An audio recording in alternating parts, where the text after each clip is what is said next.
I should be doing dishes right now, but instead I wanted to show you my fabulous, almost harvest, but not really quite full on fall yet centerpiece. Got it? Okay, so here's the deal. I love the fall, and Labor Day is over, and it's really kind of time to start transitioning, but I'm not really ready to do like leaves and pumpkins and everything just yet. It just, the leaves haven't really turned yet. It just doesn't seem appropriate, right? But I still want to kind of transition into fall. My whole house has kind of been bare through the summer because I've been gone most of the summer, right? So, solution? Apples. Apples everywhere. Apples are your perfect harvesty sort of food decor item without being, orange. Okay, so here we go. What I have here is I've taken a little bit of this. This is basically like for gift wrap or for like, it says on here create a basket. I got this at Walmart for 75 cents on clearance, but it's kind of just like some little shredded up pieces of brown paper, okay? Then I took my apples, and the idea that I'm going for is apples maybe like fresh out of a big old apple crate from back in the days of yore, okay? And these apples were just a big bag of apples I bought at Aldi that we were originally going to eat, but they actually didn't taste very well. They're kind of waxy and nasty. They look really pretty, but they're kind of gucky. So this is a really cheap little centerpiece.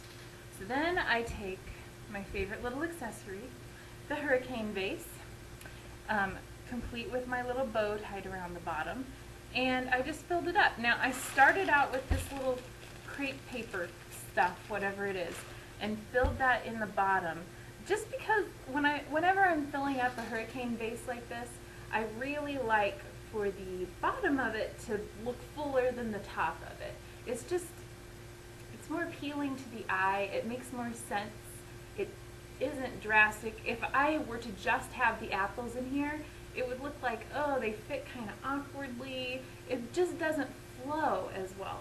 So I really kind of put some of this in the bottom, and I put a little bit more kind of in between here and there, just to kind of give it that I just dumped these out of a beautiful apple crate sort of idea.